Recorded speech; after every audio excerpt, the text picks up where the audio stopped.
누가복음 10장 오늘 25절부터 37절까지 말씀으로 보겠습니다. 36절 한 절만 같이 함께 읽어보겠습니다. 자, 다 같이 함께 읽겠습니다. 36절 시작. 이제 너는 이 세 사람 중에 누가 강도 만난 자의 이웃이라고 생각하느냐 하시니, 어떤 율법사가 찾아와서 예수님을 시험하고자 했어요. 우리 오늘 본문의 25절에 보세요. 보라, 어떤 율법사가 일어나 그분을 시험하여 이르되, 자, 선생님이여, 내가 무엇을 하여야 영원한 생명을 상속받으리까? 이게 이제 예수님께 드린 질문이었어요. 이에 대해서 예수님이 뭐라고 대답하셨느냐? 26절 보세요. 26절. 그분께서 그에게 이르시되, 율법에 무엇라 기록되어 있느냐? 너는 어떻게 읽느냐? 율법에 뭐라고 기록되어 있느냐? 이렇게 이제 물었던 거죠. 자, 그러자 이 율법사가 대답합니다. 율법사라면 율법에 대해서 잘 알겠죠. 자, 그래서 27절에 보십시오. 함께 여러분 집에서 읽어보겠습니다. 27절. 너는 내 마음을 다하고 혼을 다하고 힘을 다하고 생각을 다하여 주 내 하나님을 사랑하고 내 이웃을 내 자신과 같이 사랑하라 하였나이다. 자, 하나님 사랑하고 이웃 사랑하라. 이게 이제 율법에 있어서 가장 큰 명령인데 율법사가 대답을 잘 했어요. 그래서 예수님 뭐라 그러시냐? 28절에 그분께서 그에게 이르시되 내가 옳게 대답하였도다. 이것을 행하라. 그리하면 내가 살리라 하시니라. 자, 대답은 참 잘했다는 거죠. 그런데 율법사가 거기서 끝나면 좋은데 자기를 좀 더 의롭게 만들려고 예수님께 물었어요. 뭐라 그랬습니까? 29절 제가 읽습니다. 그러나 그가 자기를 의롭게 만들려고 예수님께 이르되 그러면 내 이웃이 누구니까 하니, 그러니까 자기 이웃이 누구냐고 물었던 거죠. 그럼 좀 아이러니하지 않습니까? 뭐가 아이러니하냐면 분명히 하나님을 사랑하고 이웃을 사랑하라는 것을 알아요. 근데 이 율법사는 그러면 이웃은 뭐죠? 그럼 이웃이 누군지 모른다면 이웃 사랑하는 걸 제대로 한다는 말입니까? 못하는 거죠. 이런 문제가 있는 거죠. 그래서 예수님께서 이 사람에게 가르치기 위해서 비유를 드는 겁니다. 그 비유가 30절부터 나오는 거예요. 그래서 제가 오늘 이 설교를 통해서 어떤 내용을 여러분에게 말씀드리려고 하냐면, 먼저 이 비유를 살펴보고요. 그 다음 비유의 의미도 보고, 그리고 정말 이 사람이 질문한 대로, 그리고 예수님이 이렇게 말씀하셨어요. 36절에 이제 너는 이 세 사람 중에 누가 강도 만난 자 이웃이라고 생각하느냐? 라고 하면서 이 질문한 사람에 대한 답을, 그 질문에 대한 답을 하거든요. 그래서 누가 강도 만난 자 이웃이 되느냐, 이 부분을 여러분에게 말씀드리려고 그래요. 그래서 오늘 말씀의 제목은 강도 만난 자의 이웃, 이런 것이 되겠습니다. 자, 그럼 첫 번째로 비유를 한번 보죠. 30절부터 제가 35절까지 읽을게요. 여러분 눈으로 같이 보십시오. 예수님께서 대답하여 이르시되 어떤 사람이 예루살렘에서 여리고로 내려가다가 강도들을 만나매 그들이 그의 옷을 벗기고 그에게 상처를 입혀 그를 반쯤 죽이고 떠나갔느니라. 마침 어떤 제사장이 그 길로 내려오다가 그를 보고는 다른 쪽으로 지나가고, 또 이와 같이 한 레위 사람도 그가 그곳에 있을 때 와서 그를 바라보고는 다른 쪽으로 지나가되, 어떤 사마리아 사람은 여행을 하다가 그가 있던 곳에 이르러 그를 보고 불쌍히 여겨 그에게 가서 기름과 포도즙을 붓고 그의 상처를 싸매며 그를 자기 짐승에 태워 여관으로 데려가 돌보아 주고. 자, 우리 35절 다 같이 읽어볼까요? 이튿날 떠날 때 이 데나리온을 꺼내 주인에게 주며 그에게 이르되 그를 돌보아 주라. 당신이 얼마를 더 쓰든지 내가 다시 올 때 갚으리라 하였느니라.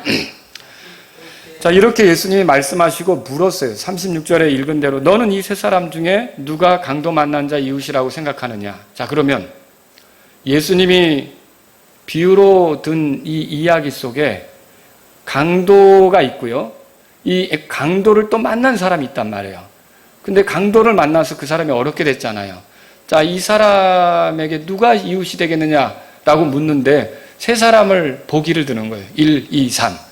그럼 누구입니까? 우선 제사장, 두 번째는 레위인, 세 번째는 사마리아 사람. 이렇게 예를 들었던 거죠. 여러분, 본래 유대인은 사마리아 사람을 상종치 않습니다.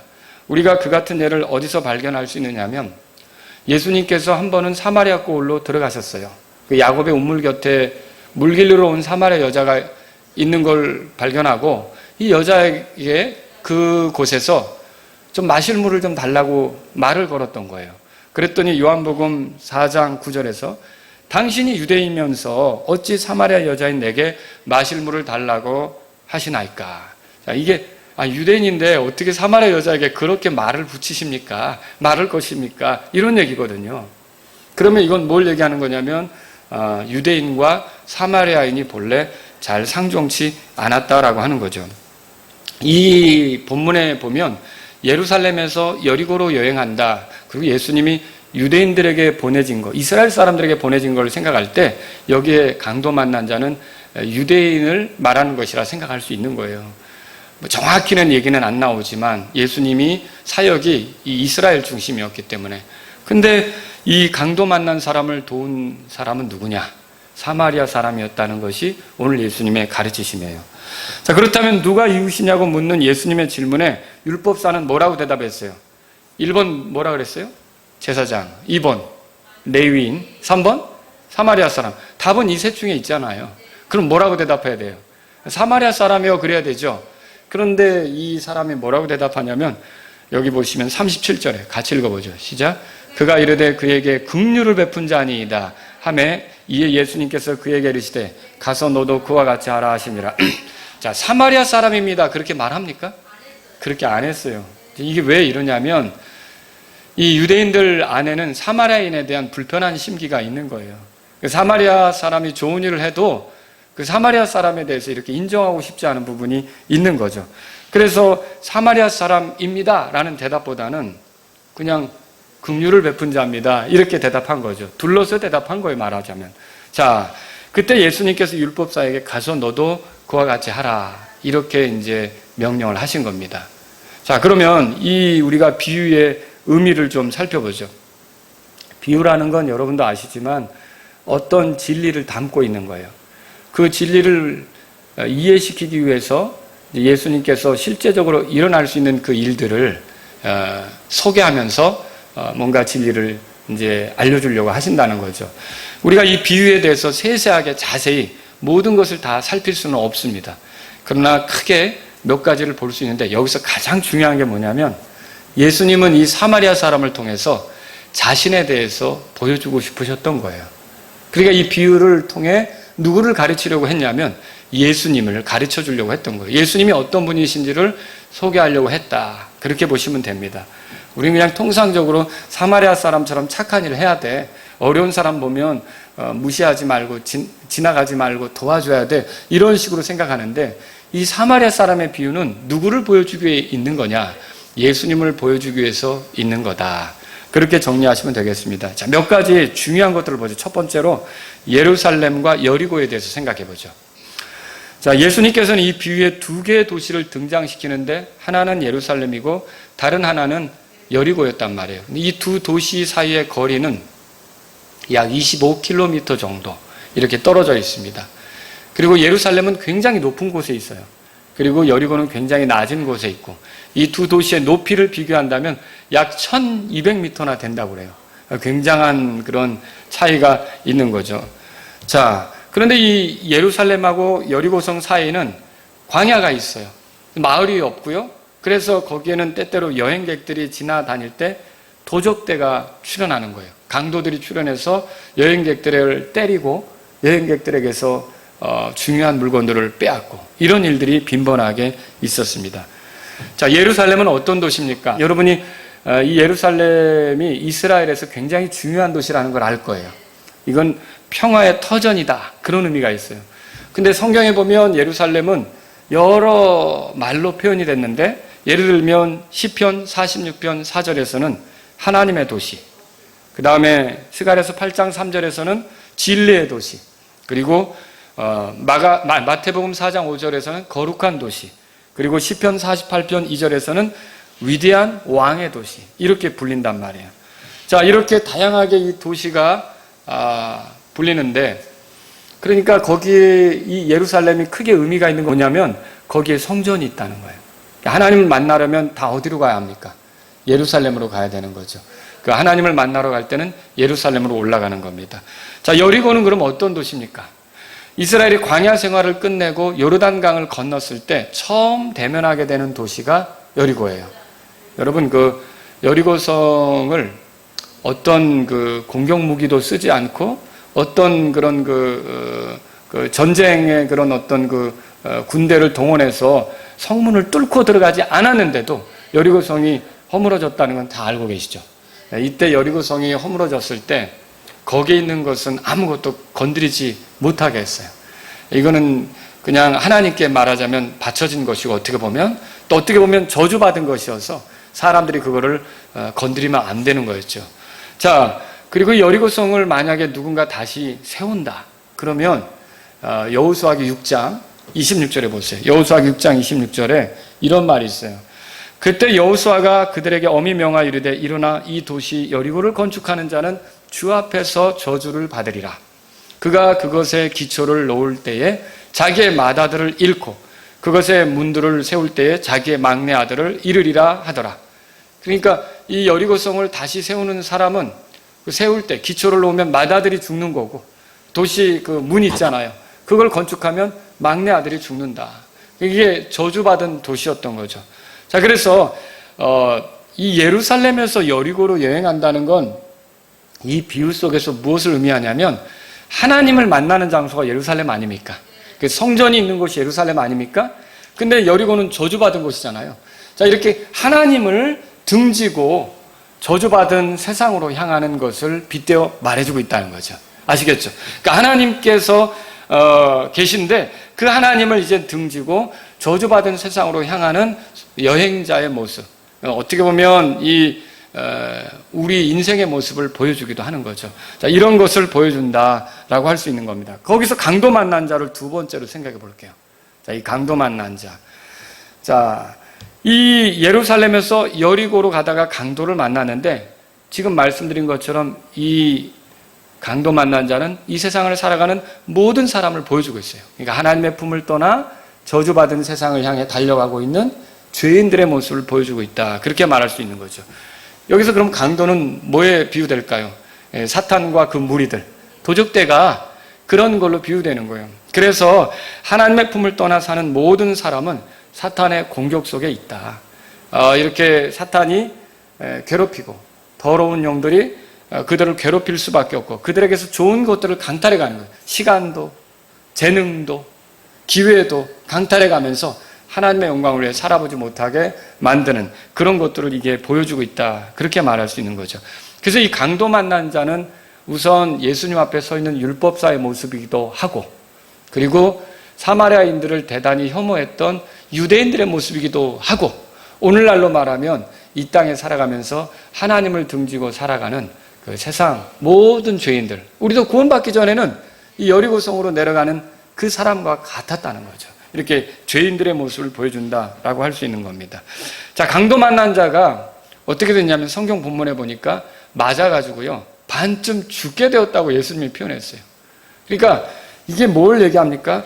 하나님의 그 존존을 떠나서 하나님을 등지고 살아가는 세상 사람들은 사탄에게 이 마귀들에게 유린당할 때 이거는 살아있으나 죽은 것과 다른 바 없는 그런 삶의 모습이다. 이렇게 말할 수 있는 거죠. 이게 그런 것들을 보여주고 있다는 거예요. 그대로 방치되면 어떻게 되겠습니까? 죽겠죠. 완전히 숨이 끊어지겠죠.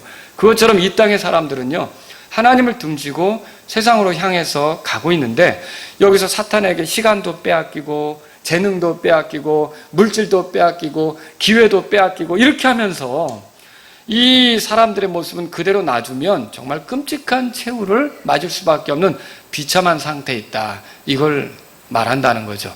자, 그럼 여기서 제사장과 레위인 요 두 부류에 대해서 생각해 볼게요. 자, 이때 그 강도 만난 자가 누워서 신음하고 있을 때 한 제사장이 지나가게 된 거예요. 근데 제사장은 어떻게 했죠? 모른 척하고 살살살 피해서 간 거예요. 또 레위인은 어떻게 했습니까? 레위인도 역시 그렇게 한 거죠. 여러분, 제사장이라 하면 유대인 사회에서 굉장히 중심적인 인물이에요. 이 사람들이 하나님을 만날 때 제사장의 도움을 받는단 말입니다. 그리고 레위인이라 하면 제사장들을 도와서 하나님의 집에서 섬기는 사람들이에요. 그런데 이런 제사장도 그렇고 레위인도 그렇고 이 강도 만난 자를 보고 도와주려고 하는 생각을 가진 게 아니라 어떻게 했느냐? 피해간 거예요. 피해간 거예요. 그럼 왜 이들은 이렇게 피해갔을까요? 도둑들의 후환이 두려워서? 아니면 자기들의 일이 바빠서? 아니면 뭔가 제사 드리는 업무에 빨리 가서 해야 되기 때문에? 그게 아니라 이게 성경에 나와요. 율법에 나오는 거예요. 율법에 뭐라고 써 있느냐? 레위기 21장 1절을 보십시오. 레위기 21장 1절은 이렇게 써 있습니다. 제가 읽습니다. 주께서 모세에게 이르시되 아론의 아들들인 제사장들에게 말하고 그들에게 이르라. 아무도 자기 백성 가운데서 죽은 자로 인하여 자기를 더럽히지 말 것이로되. 그러니까 그 제사장들은 시체를 만져서는 안 되는 거예요. 율법에 그렇게 써 있어요. 그 시체를 만지면 부정하게 된다. 그렇게 율법이 말하고 있는 거죠. 근데 이제 완전히 죽지도 않았는데 죽어가고 있으니까 죽었다고 생각하고 괜히 내가 만져서 부정하게 될 필요 있나? 라고 이제 이들이 지나간 거예요. 자, 제사장과 레위인은 율법에 따라 죽은 자를 만질 수가 없었어요. 심지어 부모 시체마저도 만져서는 안 되는 거예요. 그래서 레위기 21장 11절을 보세요. 거기에 보면 이렇게 써 있어요. 어떤 시체에도 가까이 가지 말며 자기 아버지나 어머니로 인해서도 자기를 더럽히지 말고. 그러니까 시체로 인해 더럽히지 말라 그렇게 써 있는 거죠. 그래서 만일 제사장이나 레위인이 시체를 만진다면 부정하게 되어서 이게 주님의 일을 제대로 하지 못하는 그런 상황이 벌어진다는 거죠. 율법은 들에서 또 죽임당한 자를 만지지 말라고 또 돼 있어요. 그래서 민수기 19장 거기 16절에 보시면 이렇게 써 있죠. 누구든지 빈 들판에서 칼에 죽은 자나 시체나 사람의 뼈나 무덤을 만지는 자는 이래 동안 부정하리니 그랬어요. 그러니까 이 들판에서 죽은 사람을 만지면 일주일을 부정하단 말이에요. 그래서 지금 강도 만나 죽어가고 있는 사람 괜히 만졌는데 죽었다. 그럼 어떻게 되는 거예요? 일주일 동안 부정하게 지내야 되는 거죠. 자, 이런 법이 있기 때문에 결국 이런 율법 때문에 강도 만난 그 사람을 이 제사장과 레위인들이 피하여 갔다는 거죠. 자, 그러면 이거는 예수님께서 이 말씀을 그 율법사에게 하시는 이유는 뭘까요? 자, 율법사는요, 율법을 지켜서 영원한 생명을 얻는다고 생각하고 접근한 거예요. 내가 무엇을 하여야 영원한 생명을 얻습니까? 그럼 예수님이 율법에 뭐라고 써 있는데 그렇게 하셨죠. 그러니까 하나님 사랑하고 이웃 사랑하라고 했습니다라고 대답했잖아요. 그래? 그럼 그대로 해라. 그러면 영원한 생명을 얻는다 그랬단 말이에요. 근데 실제로는 그대로 잘 할 수 있습니까? 잘 못하죠. 잘 못하죠. 결국 그대로 못한다는 걸 일깨워 주려고 레위인하고 제사장을 등장시킨 거예요. 제사장은 율법대로 한다고 그랬는데 궁극적으로는 어떻게 됐느냐? 이웃을 외면하고 왔어요. 그럼 이웃을 사랑한 겁니까? 아니죠. 율법대로 한다고 했는데 이웃 사랑을 저버린 거예요. 그러니까 율법대로 한다고 했는데 이웃 사랑을 저버렸으면 영원한 생명하고 관계가 있어요, 없어요? 관계가 없는 거죠.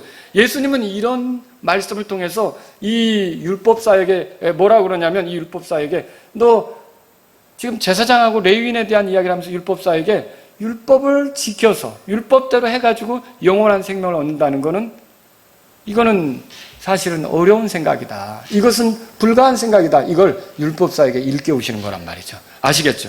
그걸 우리가 알 수 있는 거예요. 자, 그리고 예수님이 이제는 사마리아 사람을 등장시켜요.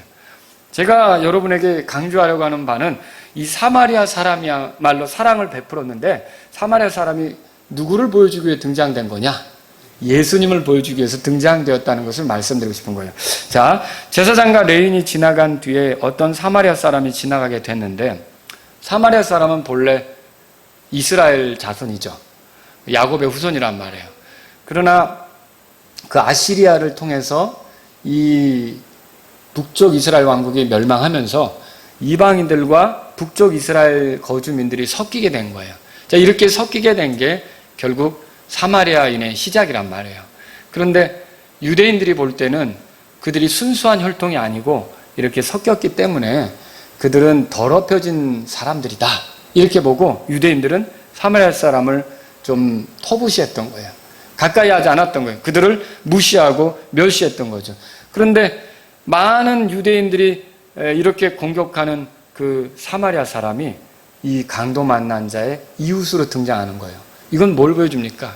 많은 유대인, 율법사들, 바리새인들, 서기관들이 이렇게 나사렛 예수라고 터부시하는 예수님이야말로 정말 사탄에게 사로잡혀서 인생을 허비하고 있는 사람을 구출해 줄 수 있는 유일한 이웃이 된다는 걸 말씀하고 싶은 거죠. 아시겠죠? 그래서 사실 그 유대인 율법사들이나 바리새인들은 예수님이 안식일에 병을 고친다든지 아니면은 예수님의 제자들이 그 안식일에 밀 이삭을 딱 이렇게 훔쳐서 이렇게 따먹는다든지 이런 걸 보면서 율법을 무시한다라고 생각했는데요. 사실은 율법을 지켜서 구원받는 게 아니라 이들이 그렇게 하면서 예수님을 공격했는데 그들이 공격했던 예수님이야말로 이렇게 그 죽어가는 사람을 건지실 수 있는 그런 이웃이 된다. 이걸 예수님이 말씀해 주시려고 했단 말이죠. 반쯤 죽게 된 사람을 보고 사마리아 사람이 어떻게 했는지 보세요. 여기 네 가지로 설명할 수 있는데 33절에 보세요. 우선 그를 불쌍히 여겼습니다. 자, 두 번째는요. 그에게 가까이 갔습니다. 그죠? 34절에 그렇게 돼 있죠. 33절에는 그를 보고 불쌍히 여겼다. 34절에는 그에게 갔다. 그렇게 돼 있죠. 가까이 갔어요. 세 번째는 어떻게 했냐면 그를 싸매어 줬어요. 그리고 네 번째는 어떻게 했냐면 35절에 넘어가면 그에게 드는 비용, 치료비가 있다면 그걸 대신 지불하겠다. 이렇게까지 했어요. 이게 사마리아 사람이 보여준 태도란 말이에요. 사랑이란 이런 거 아닙니까? 자기를 미워하고 경멸하는 그런 유대인이라도 강도를 만나 죽어갈 때 못 본 척하지 않고 어떻게 해요? 불쌍히 여기고 다가가서 싸매어 주고 그리고 안전한 여관으로 그 숙소로 데려가서 그 주인에게 맡기면서 이 사람을 돌보는데 드는 비용이 있다면 내가 다시 와서 지불하겠다. 이게 얼마나 놀라운 사랑입니까?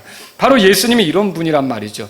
율법사들을 비롯해서 많은 그 바리새인 서기관들이 거부하고 비난하고 손가락질했지만 바로 예수님은 그런 죄인들을 위해서 어떻게 해요? 이 땅에 다가오셨고 불쌍히 여기시면서 다가오셨고 그들을 싸매시며 그들을 옳게 인도하시려고 하고 그들을 위한 죄값이 있다면 십자가에서 그걸 지불하려고 하면서 그들을 건지려고 하는 예수님의 모습이 여기서 나타나고 있다는 거죠. 자, 예수님은 이렇게 사악한 마귀에게 털린 사람들, 죄로 인해 죽게 된 사람들을 불쌍히 여기십니다. 그리고 우리가 영원한 생명을 얻기 위해 사랑해야 될 사람이 누군지를 보여주는 거예요. 여긴 간단해요. 이 강도 만난 자 이웃이 누구냐 그랬죠? 강도 만난 자 이웃은 사마리아 사람 아닙니까? 그 사마리아 사람을 보여주면서 이 예수님은 너희도 그와 같이 하라 그러죠. 자, 그러면 결국은 사마리아 사람이 예수님인데 예수님처럼 하라는 말이죠. 예수님처럼 하는 건 어떻게 가능합니까? 예수님의 사랑을 알아야 예수님처럼 하는 게 가능하죠. 그래서 예수님의 사랑을 깨닫고 그가 예수님을 사랑하기 시작해야 예수님을 존중하는 뜻으로 예수님처럼 살게 되는 거예요.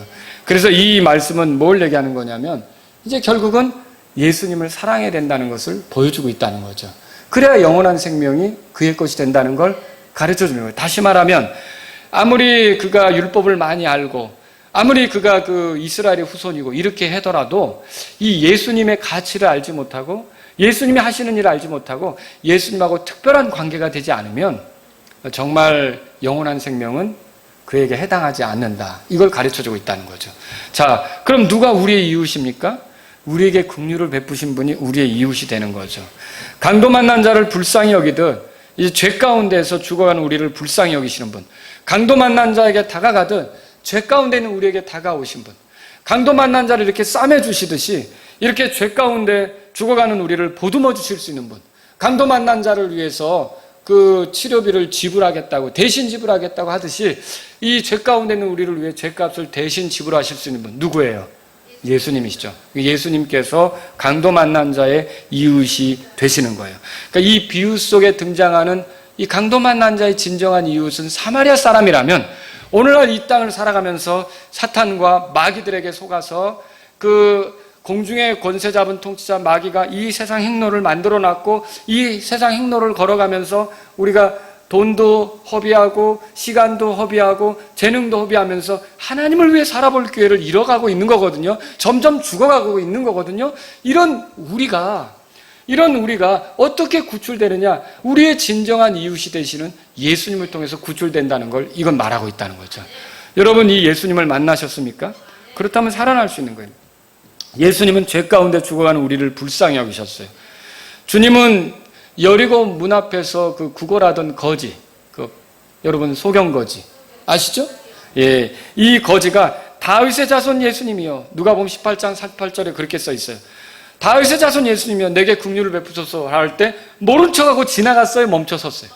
멈춰 섰다는 거예요. 그러니까 예수님이 사마리아 사람이 모른 척하고 지나간 게 아니라 거기에 멈춰 선 것처럼 예수님도 불쌍히 여기는 마음으로 그 사람이 부르짖을 때 멈춰 서셨어요.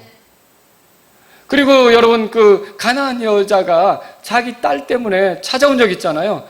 모른 척하지 않고 내 믿음대로 된다고 거기서 그 여자를 상대해 주셨어요. 이게 바로 예수님의 모습이란 말이죠. 또 예수님은 죄인인 우리에게 다가오셨죠. 자, 누가복음 5장 32절에 보면 나는 의로운 자들을 부르러 오지 아니하고 죄인들을 불러 회개하게 하려고 왔노라. 예수님 말씀하셨어요. 그런데 예수님은 사마리아 여자에게 다가가셨어요. 그죠? 반드시 사마리아로 가야 되겠다라고 하면서 그 요한복음 4장이 시작이 되는데 왜 그러면 사마리아로 가려고 하셨느냐? 누구에게 가려고 했던 거예요? 그 사마리아 여자에게 가려고 했던 거죠. 또 예수님은요, 아니 삭개오가 저기 그 돌무화과 나무에 위에 올라가서 예수님 어떤지 보고 싶었는데 예수님 방향 이렇게 틀러 딴 데로 갈 수도 있단 말이에요. 근데 예수님은 어떻게 해요? 그 삭개오가 올라가 있는 그 나무 아래로 가서 삭개오 이름을 불러주잖아요. 여러분, 이런 걸 보시란 말이에요. 손가락질 받는 죄인들을 찾아가셔서 예수님께서 다가가시는 모습을 보여주신 거예요. 우리에게도 예수님이 다가오시는 분이 되신 거 믿으십니까? 이 성육하신 사건은, 하나님이신데 사람이 되신 사건은 예수님께서 우리에게 다가오신 것이라는 거죠. 이렇게 우리를 구제하기 위해서, 우리를 죄 가운데서 이 땅에서 결국 멸망으로 떨어질 수밖에 없는 그런 사람으로 죽어가고 있을 때 저 하늘에서 외면하지 않고 다가오신 거예요. 이분이 바로 우리 예수님이시란 말이죠. 또 예수님은요, 우리를 안전한 곳으로 인도하십니다.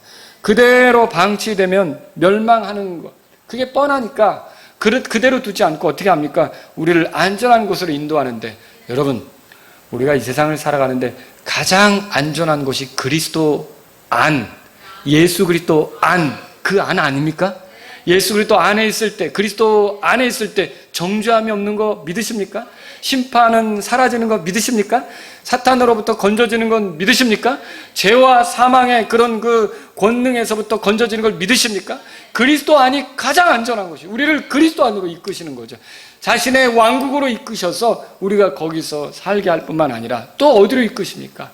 이 땅을 사는 동안 주님의 교회로 인도해서, 교회에서 양육받게 하시고, 교회에서 말씀 듣게 하시고, 교회에서 주님 기다리게 하시고, 교회에서 성도들과의 사이에서 격려받게 하시고, 그리고 이런 것을 위해 드는 비용이 있잖아요. 우리를 건지는 데 드는 비용, 교회를 사는 데 드는 비용, 이것을 다 예수님이 피로써 지불하시지 않습니까? 그래서 우리는 주님의 피값으로 주님이 사신 자들이고, 교회도 어때요? 주님이 하나님의 피로 값주고 사신 교회라고 하잖아요. 이렇게 우리를 위해 온전히 값을 지불하셔서 우리가 안전하게 살아갈 수 있도록, 회복될 수 있도록, 새롭게 걸어갈 수 있도록 이렇게 이끄시는 우리 주 예수님을 우리가 이 사마리아 사람의 모습에서 발견할 수 있다는 거죠. 그죠? 자, 그럼 보세요. 예수님이 또 어떤 분이십니까? 죄인이 살아나도록 값을 지불하는데, 마가복음 10장 45절에 보세요. 마가복음 10장 45절에는 사람의 아들은 섬김을 받으러 오지 아니하고 도리어 섬기며 자기 생명을 많은 사람의 대속물로 주려고 왔느니라, 그렇게 돼 있어요. 그러니까 예수님은 자신의 생명을 우리를 위한 대속물로 주려고 오셨다는 거죠. 또 여러분, 디모데전서 2장 6절에 보겠습니다. 그분께서 정하신 때에 증언을 받기 위해 모든 사람을 위한 대속물로 자신을 주셨느니라. 예수님은 대속물로 자신을 주신 거예요. 그러니까 마치 사마리아 사람이 얼마가 들든지 내가 그 값을 지불할게요 한 것처럼, 예수님은 나의 그 안전과 나의 회복과 나의 새롭게 살아가는 것을 위해 필요한 값이 있다면 그분이 직접 지불하신 거라는 거죠. 이렇게 해서 예수님이 우리에게 사랑을 보여주신 거란 말이죠. 자, 이렇게 볼 때 누가 강도 만난 자의 이웃입니까? 비유 속에서는 사마리아 사람이지만 오늘날 이 땅을 살아가는 우리, 정말 영적인 강도들, 그 마귀들, 이런 그 마귀에게 속아서 인생을 살아가는 우리들에게 진정한 이웃이 누구냐는 거예요. 예수님이십니다. 여러분, 예수님이 진정한 이웃이 되는 거예요. 이 예수님은 그들이 경멸하던 바로 그분입니다. 경멸당하던 그 사마리아 사람이 그 강도 만난 자 이웃인 것처럼 이 율법사나 바리새인이나 서기관, 유대인들이 경멸하던 그 예수님이 그들의 진정한 이웃이 되신다는 것을 우리가 볼 수 있다는 거죠. 자, 이제 어떻게 해야 됩니까? 간단해요. 영원한 생명을 얻으려면 하나님을 사랑해야 하고 이웃을 사랑해야 했던 거예요. 근데 율법대로 우리가 잘 할 수 없어요. 근데 진짜 이제 하나님을 사랑하는 길은 뭡니까? 하나님께서 우리에게 보내주신 구원자를 사랑하는 것이 하나님을 사랑하는 것이 되죠. 그 구원자는 우리에게 이웃으로 다가왔어요. 이웃을 사랑하지 않고는 영원한 생명을 얻을 수 없어요. 그 우리의 진정한 이웃은 누굽니까? 이제 예수님이죠.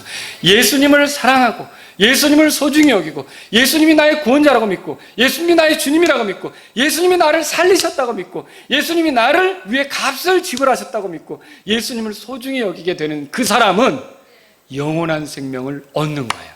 그러니까 그분이 이 땅에 오신 것이 나의 이웃으로서 나를 불쌍히 여겨서 온 것이고 그분이 이 땅에서 십자가에서 죽으신 것이 나의 죄값을 지불하기 위해서 그렇게 나를 사랑하셔서 죽으신 것이고 그분이 부활하신 것이 이제 나를 인도하시는 온전한 이웃이 되기 위해서 그렇게 되셨다고 믿고 예수님을 나의 주로 소중히 여기는 사람은 그 사람에게 영원한 생명이 있다는 말이죠. 여러분 이렇게 예수님 믿고 의지하시면서 예수님을 사랑한다고 고백하실 수 있겠습니까? 진정한 이웃인 예수님을 외면하면요 무슨 사랑의 행동을 하는 것 같아도 영원한 생명과는 상관이 없는 거예요. 여러분 예수님이 나의 이웃이라고 믿으십니까? 선한 이웃이라고 믿으십니까? 좋은 이웃이라고 믿으십니까? 오늘날 율법사 같은 사람이 얼마나 많은지 몰라요. 영원한 생명에 대해 관심은 있어요. 그리고 율법에 대해서도 관심이 있어요. 하나님의 뜻대로 살고 싶은 마음도 있어요. 그런데 진짜 이웃을 만나지 못한 거예요. 그래서 자기 힘으로 바둥거리는 거죠. 이 진짜 이웃은 누굽니까? 우리를 그 아주 위급한 상황에서 건져줄 수 있는 이웃, 우리를 죄에서 건져줄 수 있는 이웃, 우리를 사망에서 죽어가는 데서 건져줄 수 있는 이웃, 우리를 그 안전하게 해줄 수 있는 이웃, 그 이웃은 누굽니까? 예수님이죠. 이렇게 예수님을 만나지 못한 사람은 율법대로 산다고 하든 영원한 생명에 관심이 있든 종교적으로 얼마나 하나님을 부르짖고 찾든 예수님을 만나지 못했으면, 자기 이웃으로 예수님을 만나지 못했으면 영원한 생명이 있어요, 없어요? 없죠. 아들이 있는 자에게는 생명이 있고 하나님의 아들이 없는 자에게는 생명이 없다는 말이 있잖아요. 그런 말처럼 우리가 이렇게 이제 예수님을 만나지 못한 사람은 아직 생명을 얻지 못했다. 그리고 예수님을 알긴 안다고 하는데 이렇게 그 율법사처럼 둘러서 말하려고 그래요. 그분이 나의 이웃이다라고, 그분이 나를 살렸다라고, 그분이 나에게 긍휼을 베풀었다고 확실히 이제 얘기를 해야 되는데, 이제 이 예수님이 나의 구원자라고 얘기를 해야 되는데, 명확하게 이분이 나하고 관계가 있다고 얘기를 해야 되는데, 애매하게 얘기하는 거죠. 좋은 분이다. 이런 식으로. 여러분, 그런 건 다 의미가 없단 말이죠. 예수님은 우리를 살리시는 이웃입니다. 여러분, 그렇게 믿으셔야 된다는 거죠. 자, 말씀을 정리해 보죠. 그러면 오늘 우리는 어떤 사람들이 되어야 합니까? 우리를 살리는 이웃이 되신 예수님을 사랑해야 합니다.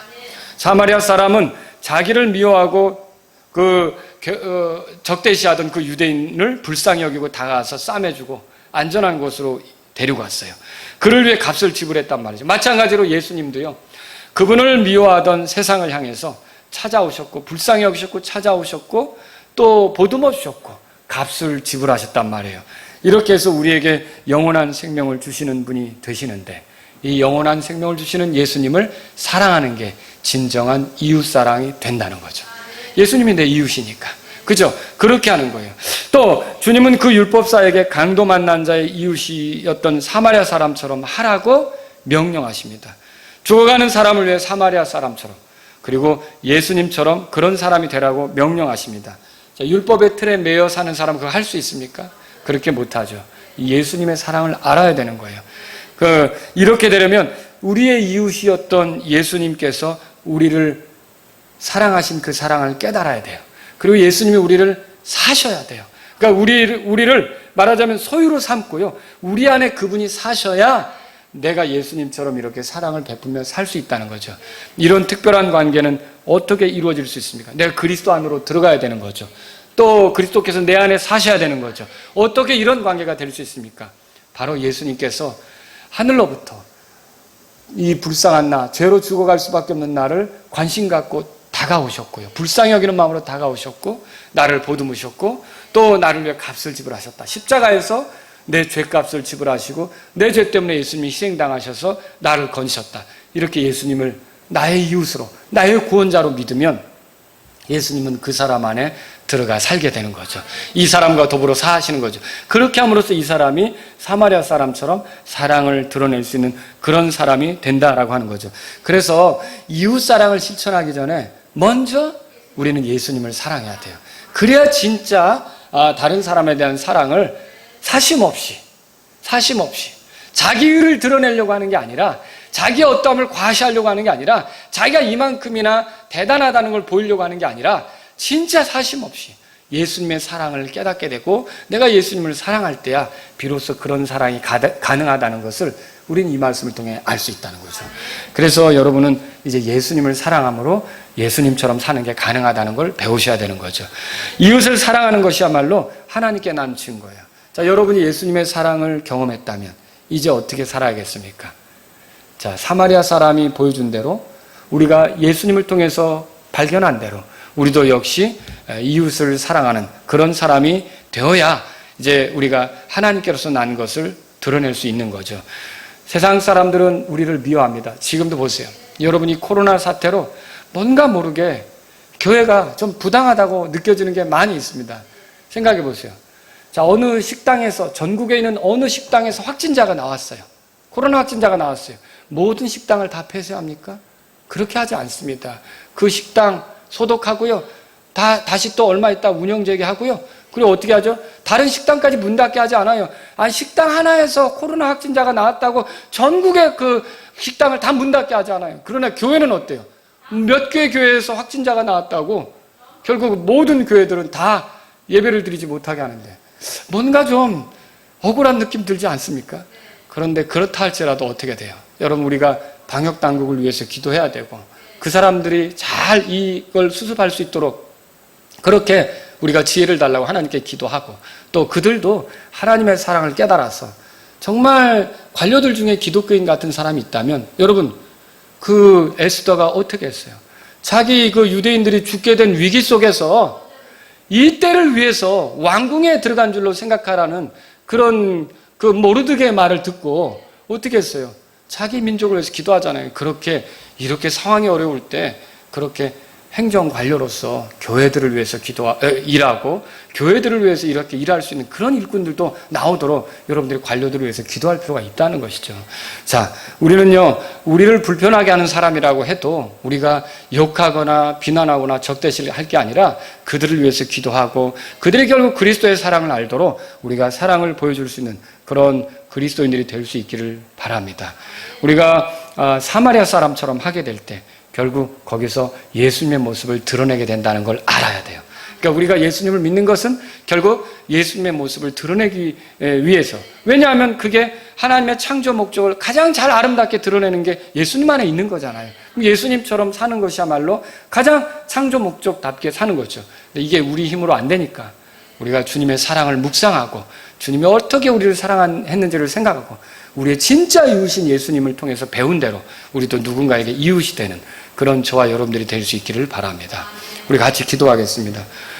자, 여러분이 집에서 말씀을 들었지만 여러분도 잠깐 이 시간 그 자리에서 무릎을 꿇으실 수 있으면 무릎을 꿇으시고 의자에 앉아서 기도하시면 좋겠고요. 하나님, 예수님께서 제 이웃이 되신 거, 죽어갈 수밖에 없는 저의 이웃이 되신 거 감사합니다. 이렇게 하나님께 감사드리시고요.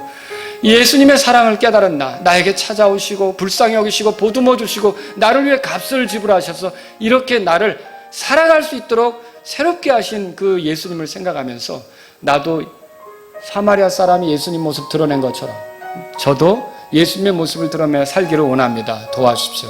여러분이 그 자리에서 기도하시기 바랍니다.